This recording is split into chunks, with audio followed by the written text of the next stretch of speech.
Всем привет, меня зовут Наталья, добро пожаловать на мой канал. Бохо шик, 70-е и сочная палитра оттенков. Таковой получилась коллекция Etro осень-зима 2025-2026, представленная на неделе моды в Милане. Сегодня не обязательно, да и не нужно быть фанатом данного бренда, чтобы оценить, насколько хорошо и качественно делает свою работу Марко де Винченцо, креативный директор именитого итальянского дома. А он действительно хорош. Ведь как и ранее, так и сейчас Etro не играет на поле монохрома, а наоборот выдает колоритный максимализм и в какой-то степени безмятежный, но стильный пофигизм. Что-то не нашла я иного сравнения. Палитра коллекции от души наполнена цветом. Оттенки заметные, но не броские. Они словно созданы для того, чтобы передавать тепло и глубину. Хаки, бургунди, темный шоколад рядом с приглушенными синим и черным. Каждой клеточкой чувствуешь атмосферу благородной основательности. Вкрапления серо-голубого тона и мягкого золота добавили модным образом загадочность. Они подобны отблеску света на старинных тканных полотнах. Нынче на подиуме развернулась настоящая поэма тактильности, где главный фокус сосредоточен дизайнером на фактурах.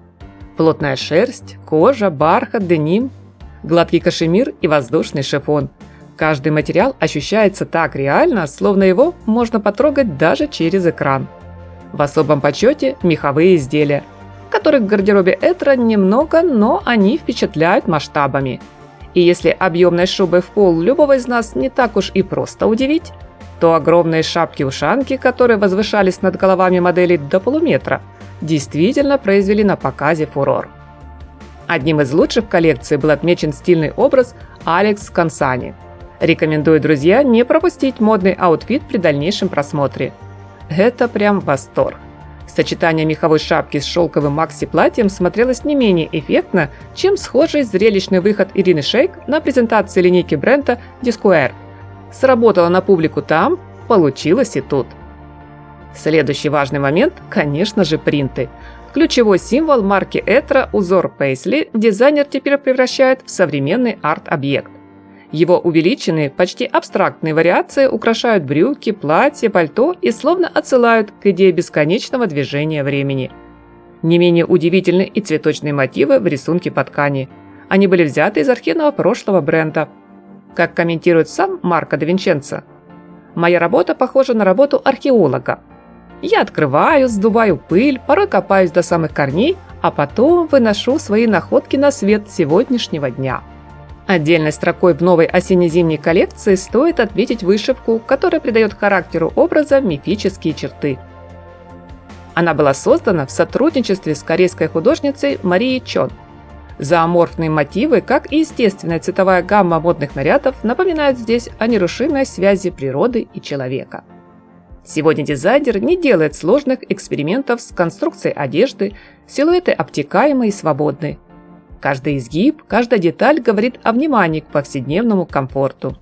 Если прежде до моды Etro был лишь воплощением богемной эклектики, то теперь нам предлагают более интересное решение. В его основе тонкий баланс между чарующей роскошью стиля бохо и современным лаконичным подходом к выбору модных вещей. Что касается места проведения шоу, в отличие от предыдущих показов, для нынешней презентации не стали использовать масштабные сложные декорации. Лишь приглушенный свет в зале и серый подиум, разделенный шторой с изображением фантастических существ, что было очень похоже на доисторические наскальные рисунки.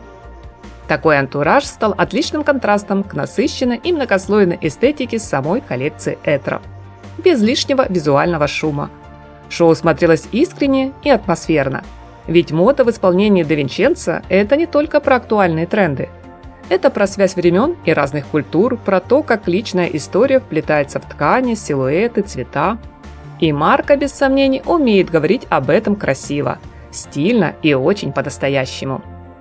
Приятного просмотра, друзья! Всем огромнейшее спасибо за лайки и комментарии. Пусть день ваш пройдет в хорошем, позитивном, солнечном настроении.